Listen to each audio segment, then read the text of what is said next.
Weil ich jede Sekunde mit dir teilen will, Sarah. Weil ich dich liebe. Wie sonst nichts auf der Welt.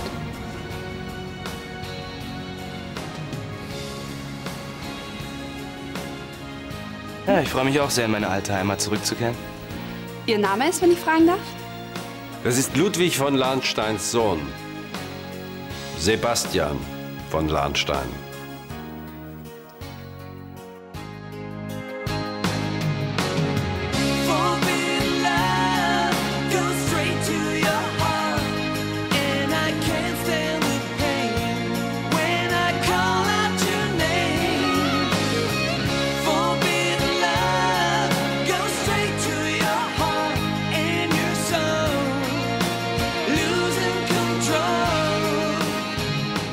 Dieser vielversprechende junge Mann kommt mit seinem juristischen Einser-Examen direkt von Harvard zu uns, um mich in Zukunft bei meiner Arbeit zu unterstützen. Ist das nicht toll?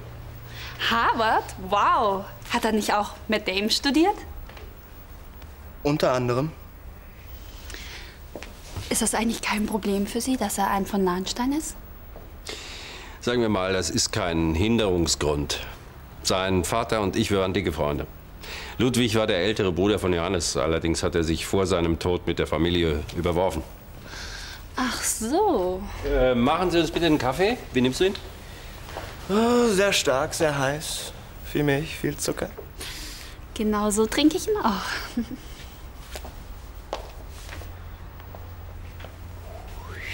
Das Beste ist alles echt.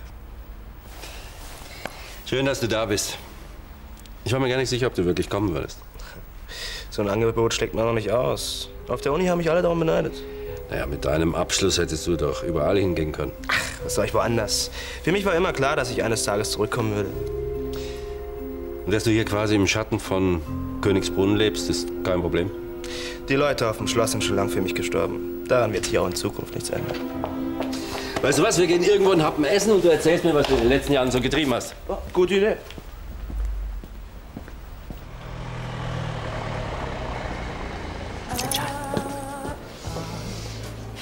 Keine Angst, ich hätte dich schon daran erinnert. Willst du was essen? Gerne. Hat Carla eine neue Freundin? Oh, das ist Marina Felix, eine junge Künstlerin.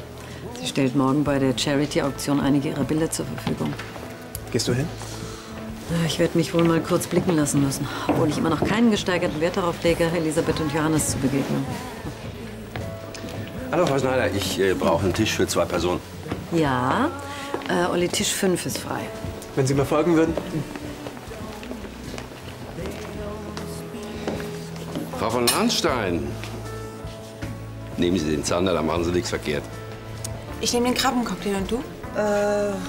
Die Tagliatelle mit Steinpilzen. Kennst du den Typ? Kommt mir irgendwie bekannt vor. Egal. Erzähl mir lieber, wie du zur Kunst gekommen bist. Aber wo steckst du eigentlich die ganze Zeit? Ich habe schon Sehnsucht. Ist was? Ach, ich habe nur gerade über diese dämliche Veranstaltung morgen nachgedacht. Hör mal, da wird Geld für ein Waisenhaus gesammelt. Was ist daran bitte dämlich? Ja, sag mal, glaubst du ernsthaft, dass einer dieser stinkreichen, arroganten Typen, die sich hier morgen verwöhnen lassen, dabei an irgendein Waisenkind denkt? Über sowas machst du dir Gedanken? Ja, na klar. Hier geht's morgen nur um Sehen und Gesehen werden. Und ums Buffet. Vor allem ums Buffet. Aber den Kindern ist das doch völlig egal, woher die neue Schaukel oder das Indianerzelt kommt. Hauptsache, sie haben was zum Spielen. Du bist immer so herrlich pragmatisch. Ist das denn verkehrt? Nein, ganz im Gegenteil. Du hast ja sogar recht, hier geht's morgen um die Kinder und nicht um den Jahrmarkt der Eitelkeiten. Du bist mal eine ganz tolle Mutter. Aber nicht von alleine.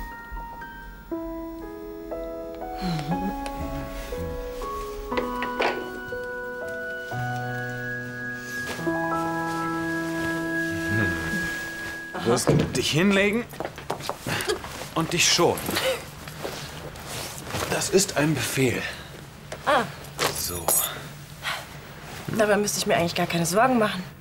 Ich könnte die Sonate blind spielen. Auch wenn der Direktor der Düsseldorfer Oper zuhört. Gib's zu, du bist ganz schön nervös. Ja, vielen Dank, dass du mich daran erinnerst. Ich hätte es fast vergessen. Du musst nicht nervös sein. Du wirst die Menschen mit deinem Spiel begeistern. Was? Immer wenn ich denke, ich kenne dich, zeigst du mir eine neue Seite. Ich werde einfach nicht schlau aus dir. Ist das jetzt gut oder schlecht? Du kannst unglaublich charmant sein. Und im nächsten Moment bist du so cool, dass man denkt, ich kann überhaupt nichts mehr erschüttern. Und dann bist du auf einmal unglaublich romantisch. Und wenn man überhaupt nicht mehr damit rechnet, bist du der liebevollste und fürsorglichste Ehemann, den man sich nur wünschen kann. Das alles bin ich nur, solange du bei mir bist. Wenn du das Zimmer verlässt, bin ich der humorloseste, unsympathischste, langweiligste Typ, den man sich vorstellen kann. Du darfst mich einfach nicht verlassen. Ich werde dich nie verlassen. Freut mich, dass es deinen Geschwistern gut geht. Ich würde sie gerne mal wieder sehen. Ja, ich finde sie auch toll. Du kennst sie schon.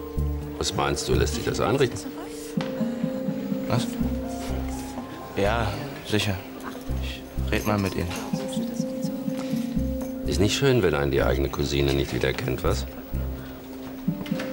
Aber so sind sie, deine Verwandten. Halten sich selber für den Nabel der Welt und scheren sich einen Dreck um alle anderen. Was ist mit dir? Du bist schon den ganzen Abend so abwesend. Es tut mir leid, das war mir nicht bewusst. Warum gehst du nicht schlafen? Johannes, bitte.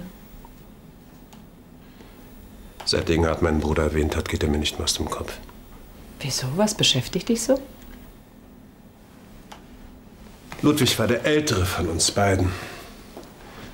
Und als Vater starb, hätte ihm normalerweise das Schloss zugestanden und die Holding natürlich. Was heißt das normalerweise? Ja, wenn es nach der Familientradition gegangen wäre. Aber bei Ludwig war alles anders. Er hatte immer seinen eigenen Kopf. Und als er dann noch eine bürgerliche geheiratet hat, eine Dienstbotin, um genau zu sein, hat Vater endgültig mit ihm gebrochen und ihn enterbt. Oh, das ist ein starkes Stück. Ja. Manchmal denke ich, Ludwig würde noch leben, wenn er sich damals nicht mit Vater beworfen hätte. Komm doch morgen mit nach Königsbrunn zu diesem Wohltätigkeitsquatsch. Ich bin auch da. Ich bin noch gar nicht eingeladen. Denn der Hund, du begleitest mich, so gar kein Problem. Die Grafen werden sich wundern, wie weit man es bringen kann, auch ohne die Millionen ihrer Firma im Rücken. Ich bin sicher, deinem Vater hätte das gefallen. Ich musste so oft darüber nachdenken, was wohl aus Ludwigs Kindern geworden ist. Seitdem mir klar nach der Testamentseröffnung ist, jeder Kontakt abgebrochen. Und nach dem Tod deines Bruders? Nichts. Seine Frau hat jeglichen Versuch der Kontaktaufnahme mit Hinweis auf Ludwigs letzten Willen zurückgewiesen. Ich werde mich wohl damit abfinden müssen, diesen Teil der Familie nie wiederzusehen. Ich möchte das nicht zweimal sagen. Diese Stühle wollte ich bereits vor 5 Minuten hier stehen haben, aber schnell, ja? Also, das geht überhaupt nicht. Ich möchte Nur kurz durchchecken, hat die Krankenschwester gesagt, dann zapft sie mir 5 Milliliter Blut ab. Aber das war doch überhaupt nicht zu deinem Dress. Au! Sag mal, spielst du groß? Hi, Leonhard. Gregor? Den Flohwalzer? Vierhändig?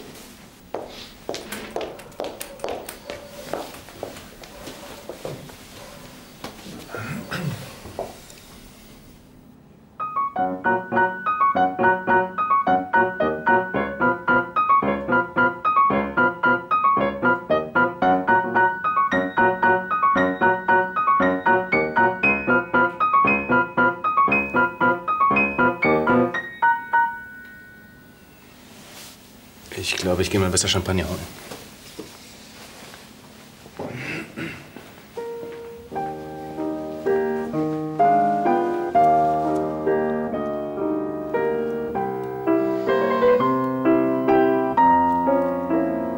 Komm rein, fühl dich wie zu Hause. Chips sind da drüben im Regal. Cheers. Ansgar, ich kann ja verstehen, dass es dir nicht sonderlich gut geht, aber musst du wirklich schon am frühen Morgen Alkohol trinken? Ach, nur weil ich mir vorm Frühstück ein kleines Gläschen gönne, heißt das doch nicht, dass ich Alkoholiker bin. So wie meine reizende Gattin. Ich bin nicht hier, um dir Vorwürfe zu machen. Nach allem, was passiert ist, hat ja nun wirklich jeder verstanden. Ach, ich will kein Mitleid. Weder von dir noch von irgendjemandem anders. Mitleid ist für Schwächlinge. Immerhin ist mir doch erspart geblieben, mit diesem Flittchen einen Bastard zu zeugen. Muss wahnsinnig gewesen sein, überhaupt nur eine Sekunde drüber nachzudenken. Komm. Trink einen starken Kaffee. Nimm eine Dusche. Und komm runter zu unserer Charity-Gala. Du würdest mir damit eine große Freude machen. Was soll ich denn da? Du sollst spüren, dass du ein Teil der Familie Lahnstein bist. Und die Kraft daraus ziehen, die du brauchst, um wieder nach vorne zu sehen. Also, beweg dich.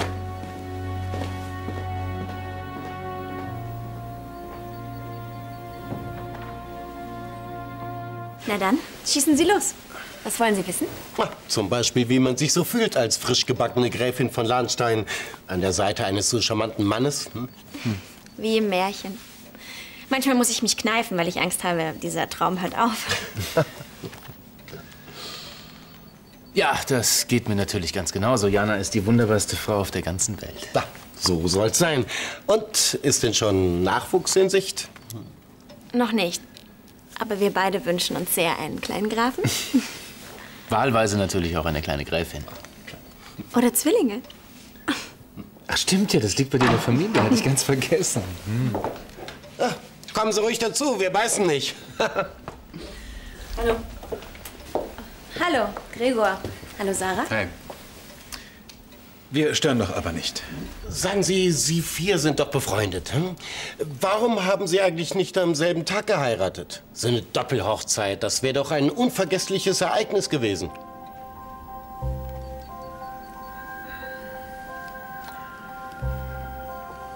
Ja, das hatten wir zunächst auch geplant. Das hat sich aber dann alles anders ergeben. Organisatorisch war das einfach nicht drin. Ja, aber es war dann doch trotzdem sehr schön. Also ich bin ja auch der Meinung, jede Braut sollte ihren eigenen Hochzeitstag haben. Ja, das denke ich jedenfalls.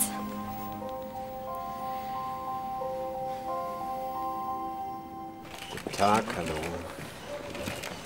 Ich habe übrigens gestern Degenhardt im Schneiders getroffen. Er hatte einen jungen Mann dabei. Der kam mir ziemlich bekannt vor. Ein junger Mann? Woher denn? Herzlich willkommen auf Königsbrunn, Frau Blanke. Ich hoffe, Sie haben Ihre Entscheidung inzwischen nicht bereut. Ganz im Gegenteil. Ich muss mich für die großzügige Einladung bedanken. Kann es einen würdigeren Rahmen für eine Charity-Veranstaltung geben als Ihr herrliches Schloss? Dann wollen wir hoffen, dass sich das Ambiente günstig auf die Großzügigkeit unserer Gäste auswirkt. Das wäre schön. Unser Waisenhaus kann es wirklich gebrauchen. Darf ich?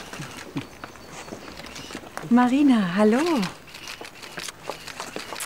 Deine Bilder sehen großartig aus. Wirklich, das freut mich. Kriege ich eine kleine Privatführung? Aber immer doch. Ich hoffe, das Arrangement gefällt dir. Charlie, ich freue mich sehr, dass du willkommen bist. Ich bin rein geschäftlich hier. Charlie, wie schön, dich zu sehen. Danke für die Einladung.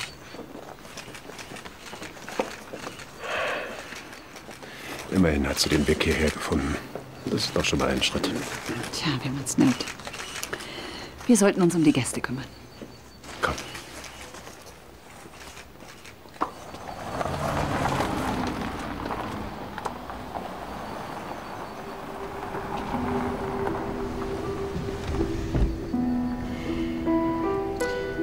Wie lange warst du denn nicht mehr hier? Kommt mir vor, als sei es gestern gewesen.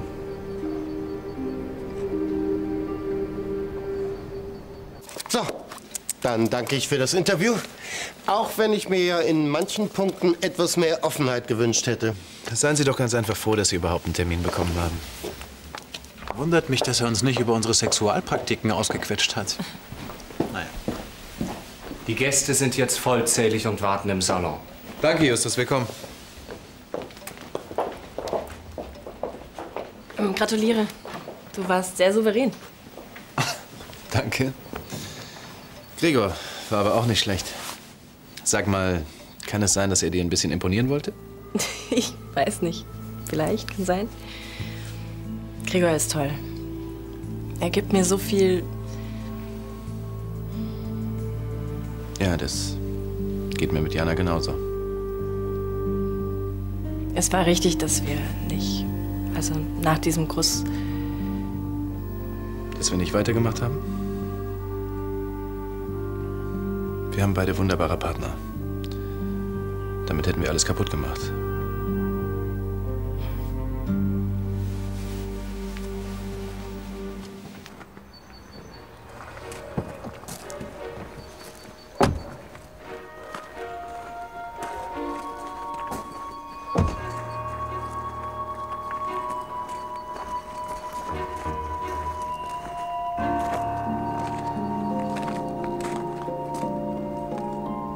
Hat sich gar nicht viel verändert, oder?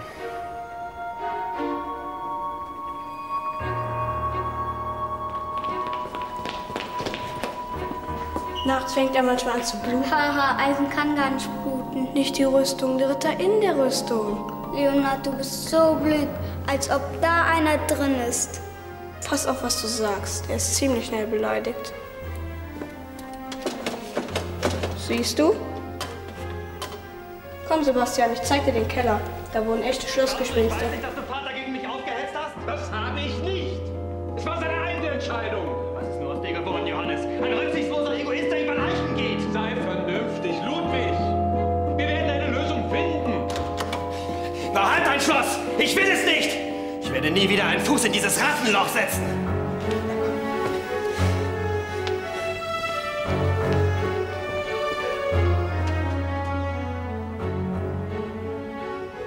Wie Onkel Johannes wohl reagieren wird, wenn er mich nach all den Jahren wieder sieht.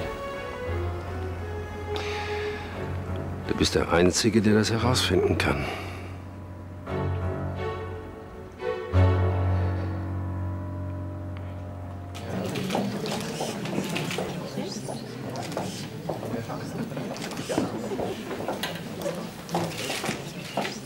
Ich muss die Gäste jetzt offiziell begrüßen.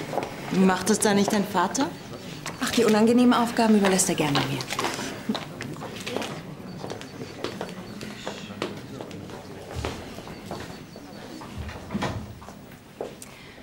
Meine sehr verehrten Damen und Herren, ich darf Sie ganz herzlich auf Schloss Königsbrunn begrüßen. Wie Sie sicher wissen, haben wir Sie nicht ohne Grund zu diesem Event eingeladen. Stellvertretend für all die fleißigen Helfer, die diese Charity-Auktion möglich gemacht haben, möchte ich zwei nennen. Frau Cornelia Blanke, die Leiterin des Waisenhauses, für das wir Sie heute um Ihre großzügige Unterstützung bitten wollen. Ohne Ihren unermüdlichen Einsatz wäre es nie zu dieser Veranstaltung gekommen.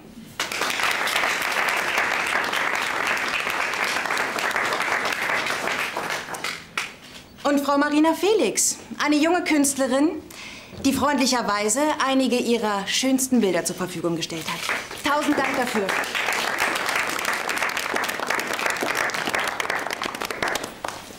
Kommt Konstantin gar nicht? Er ist gestern Nacht noch um die Häuser gezogen und ich fürchte, er liegt noch im Bett. Hoffentlich lässt sich Ansgar wenigstens sehen. Und jetzt freuen Sie sich bitte zur Einstimmung auf Sarah Hofmann, die die Nocturne von Chopin vortragen wird. Du schaffst es.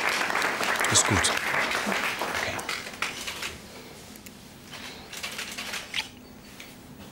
Viel Glück.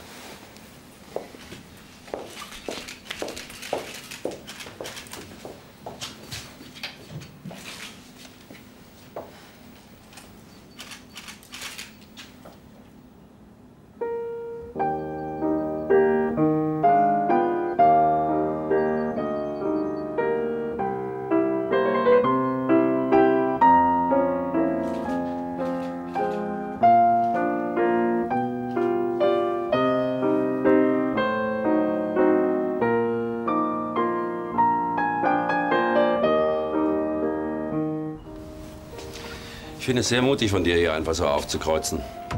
Ohne Netz und doppelten Boden. Respekt. Na, was soll mir schon passieren? Außer hochkant wieder rauszufliegen. Das ist die richtige Einstellung. Darf ich Ihnen etwas zu trinken anbieten? Sie dürfen nicht, Sie müssen. Auf deine Rückkehr nach Königsbrunn. Zum Wohl. Ich werd verrückt, die gibt's immer noch? Komisch, ich habe sie mir viel größer vorgestellt. Ja, kein Wunder, du warst da auch viel kleiner. Was willst du denn hier? Ich bitte vielmals um Vergebung, Konstantin von Lahnstein, aber ich habe zufällig eine Einladung. Klar, weil du ja schon immer was für die armen Waisenkinder tun wolltest. Adrian, wenn du schon wieder hier bist, um irgendeine Nummer abzuziehen, verschwinde am besten wieder. Oder es wird ziemlich unangenehm.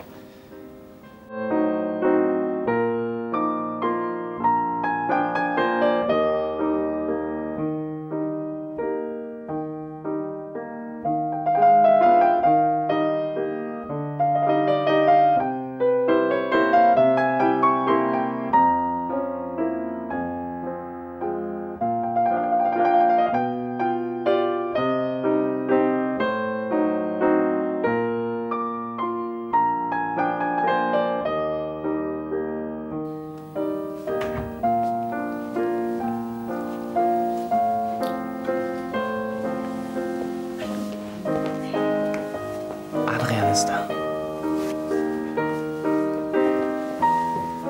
Ich bin gleich wieder da.